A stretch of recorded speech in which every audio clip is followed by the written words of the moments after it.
Assalamualaikum warahmatullahi wabarakatuh. Allahumma sholli ala Muhammad wa ala ali Muhammad. Para pemirsa Khilafah News yang dirahmati Allah, alhamdulillah kita berjumpa kembali dengan program kesayangan kita, yakni Kabar Petang.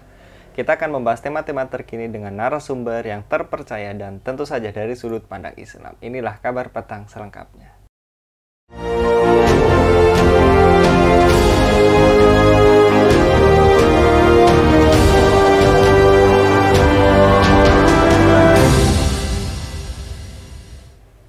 Pimpinan Pondok Pesantren Al Zaitun Panji Gumilang menggugat Wakil Ketua Umum Majelis Ulama Indonesia atau MUI Anwar Abbas dan institusi MUI sebesar 1 triliun rupiah ke Pengadilan Negeri Jakarta Pusat. Gugatan itu disampaikan kuasa hukum Panji Gumilang, Hendra Effendi dalam keterangan tertulis Senin 10 Juli 2023 malam.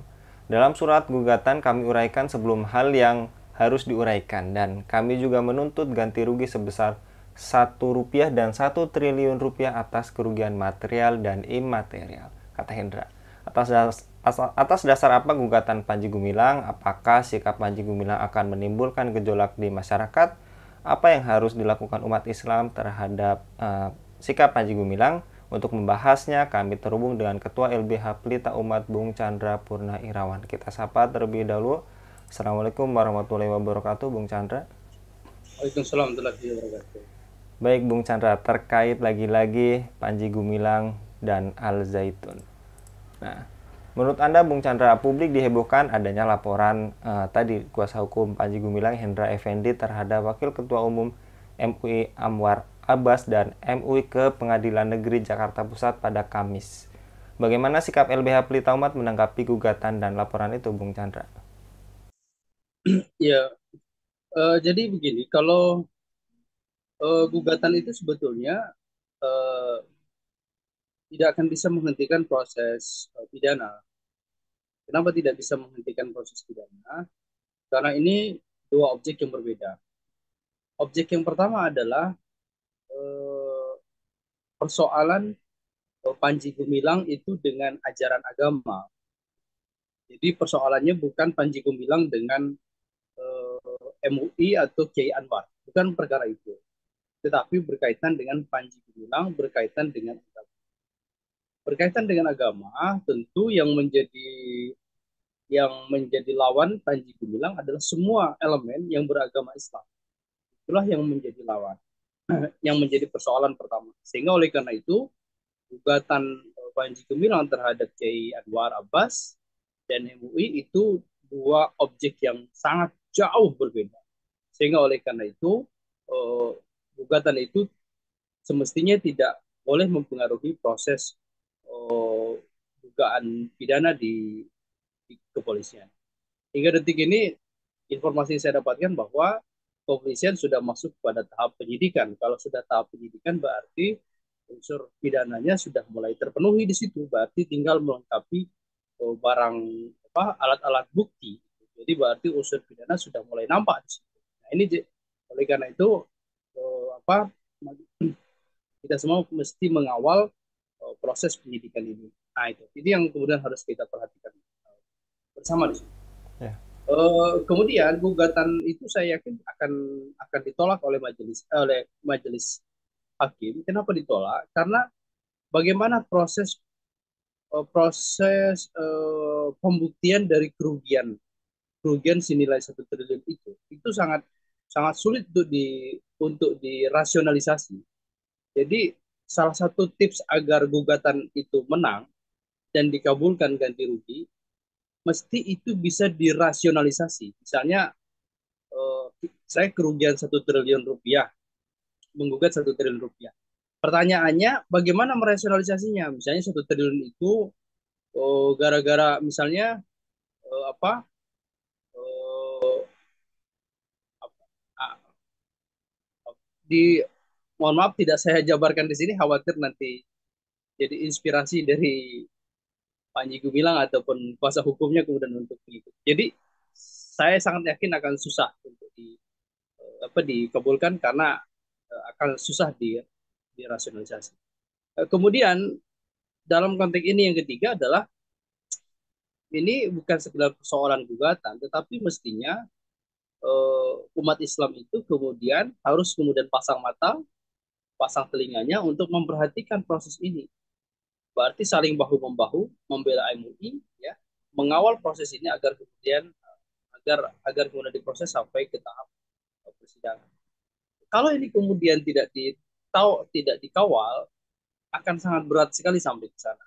Karena sebagaimana kita ketahui dalam sejarah dalam sejarah bahwa terdapat pihak-pihak kekuasaan di berada di belakang itu, sehingga oleh karena itu untuk meruntuhkan pihak-pihak kekuasaan itu, masyarakat mesti kemudian terus untuk mengawal kasus ini supaya kemudian agar diproses sebagaimana masyarakat mengawal kasus Verdi Sambo dan beberapa apa unsur-unsur kekuasaan lain. Jadi oleh karena itu ini pentingnya masyarakat juga untuk mengawal. Nah itu ya. Eh, Kemudian yang berikutnya bahwa eh, kalau kemudian lambat,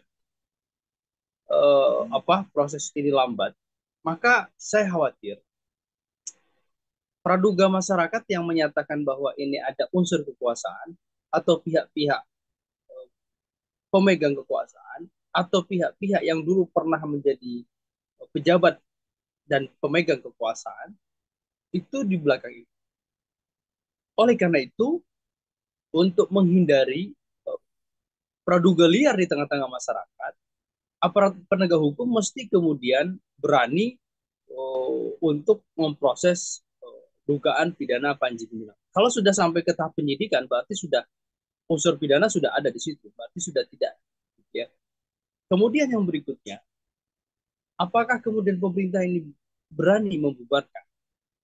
Sebagaimana dulu pemerintah mencabut Badan Hukum Perkumpulan HTI, kemudian tidak memperpanjang izin dari FPI. Dulu sampai ada slogan, tagline berseliweran di mana-mana, negara tidak boleh kalah dengan ormas. Pertanyaan selanjutnya, apakah slogan ini kemudian berlaku atau sakti bagi Panji Gumilang dan Al Zaitun? Kalau ini tidak sakti, tidak berlaku, maka menjadi pertanyaan, maka publik akan semakin semakin yakin bahwa di belakangnya ini adalah ada unsur kekuasaan di belakang. Apalagi misalnya pimpinan-pimpinan partai sudah mulai bersuara untuk tidak dibubarkan, cukup dibina saja. Kalau itu dibina saja, pertanyaannya kenapa tidak dilakukan terhadap HTI dan FPI pada waktu itu? Nah inilah jadi oleh karena itu eh, apa eh, menjadi sangat penting bagi kita semua untuk memperhatikan. Demikian. Baik, Bung Chandra. Kemudian, apakah upaya tim kuasa hukum Panji Gumilang untuk mengalihkan isu dugaan penyimpangan yang dilakukan Panji Gumilang, Bung Chandra? Eh, saya kira mungkin, mungkin dalam benaknya benaknya Panji Gumilang atau siapapun yang berada di belakang itu, gugatan itu untuk menghentikan pidana. Karena berdasarkan surat edaran Mahkamah Agung, urusan pidana dan perdata jika berbarengan maka dihentikan dulu pidananya. Tetapi perlu digarisbawahi, strategi itu salah sebetulnya. Salah kenapa? Karena saya sudah sebutkan di awal bahwa ini objek persoalan atau perkara yang jauh berbeda. Kecuali persoalannya terhadap orang yang sama. Misalnya Panji Gumilang dengan kayak Anwar Abbas misalnya saling saling lapor pidana misalnya perkara A, kemudian juga saling gugat untuk perkara A. Jadi objeknya sama, orangnya sama. Itu baru kemudian bisa menghentikan unsur pidana di situ. Tapi ini kan problemnya sangat jauh. Dugaan penistaan agama itu persoalannya menjadi objeknya adalah agama. Subjeknya adalah Panji Gumilang dan kemudian umat Islam. Kalau gugatan, ya objeknya adalah dugaan pencemaran nama baik misalnya. Subjeknya Panji Gumilang dan K. Anwar dan MUI. Nah itu yang sangat berbeda. Nah ini yang mesti kemudian dipahami bahwa strategi itu tidak tepat. Oleh karena itu, aparat penegak hukum mesti mampu membedakan ini. Jadi kalau kemudian aparat penegak hukum kemudian terpengaruh akan gugatan itu, maka tentu saja patut dipertanyakan kemampuannya dalam proses penegakan hukum. Nah itu. Baik, Bung Chandra, tadi sudah Anda ungkapkan sedikit terkait perbedaan antara Al Zaitun dengan ormas yang langsung dibubarkan FPI dan HTI. Apakah kebijakan pemerintah bernuansa represif terhadap ormas FPI dan HTI tapi melunak terhadap Panji Gumilang dan Pondok Pesantren Al Zaitun? Nah itulah saya kira ini perlakuan yang sangat jauh berbeda. Ini tentu perlakuan seperti ini adalah sangat tidak patut dan bahkan menimbulkan distrust dan kecurigaan masyarakat. Nah inilah yang mesti dipahamkan kepada masyarakat bahwa pemerintah, bahwa rezim itu memberikan perlakuan yang sangat berbeda dengan berbagai narasi dan tuduhan segala macam. Nah ini yang kemudian mesti kita jelaskan kepada publik akan perlakuan dan tindakan tingkah pola dari apa rezim ini. Demikian. Baik, kemudian terakhir Bung Chandra, sebelumnya muncul tuntunan agar pemerintah dan aparat penegak hukum diminta tidak ragu menangkap pengasuh Pondok Pesantren Al Zaitun, Panji Gumilang. Di antaranya disampaikan Ketua MPR RI Bambang Susatyo. Bagaimana sikap LBH Pritauma terhadap Pondok Pesantren Al Zaitun dan Panji Gumilang? Kalau kami sudah sejak awal sangat tegas mendesak ya agar kepolisian kemudian segera untuk melakukan penyelidikan dan penyidikan. Kemudian tidak sampai di penyidikan untuk segera memproses dan dibawa ke pengadilan. Mestinya demikian. Saya kira ini alat buktinya sangat mudah sekali untuk didapatkan. Sangat mudah sekali karena untuk menetapkan seseorang sebagai tersangka lalu ditangkap itu cukup dengan dua alat bukti. Pertama, keterangan saksi pelapor, keterangan saksi terlapor. Kemudian berikutnya ada bukti surat atau bukti-bukti yang lainnya atau keterangan. Itu sudah sangat lebih dari cukup untuk mempidanakan seseorang, untuk menangkap seseorang. Nah ini saya sepakat sekali dengan Ketua MPR kalau mesti ditangkap untuk segera supaya tidak menimbulkan kegaduhan. Perlu diingat di dalam KUHP bahwa pasal 156A itu dimasukkan ke dalam bab ketertiban umum. Ini perlu diingat ini. Kenapa pasal 156A dugaan penistaan agama itu dimasukkan ke dalam bab 2 ketertiban umum? Karena waktu itu Belanda ya memasukkan itu supaya tidak terjadi keributan, gejolak sosial di masyarakat berkaitan dengan agama ini, maka dimasukkan ke dalam ketertiban. Nah, oleh karena itu, supaya tidak terjadi gejolak dan segala macamnya, mesti ini diproses segera dibawa ke pengadilan lalu ditangkap. Demikian. Baik, jazakallah Bung Chandra untuk kesempatan kali ini. Mudah-mudahan Bung Chandra senantiasa dilindungi oleh Allah Subhanahu wa taala dalam setiap aktivitasnya. Amin. Demikian pemirsa Khilafah News yang dirahmati Allah. Jangan lupa untuk subscribe, like, dan share sebanyak-banyaknya. Semoga menjadi amal kebaikan bagi kita semua di dunia dan di akhirat. Saya Anggi Suwarnadi undur diri. Wassalamualaikum warahmatullahi wabarakatuh.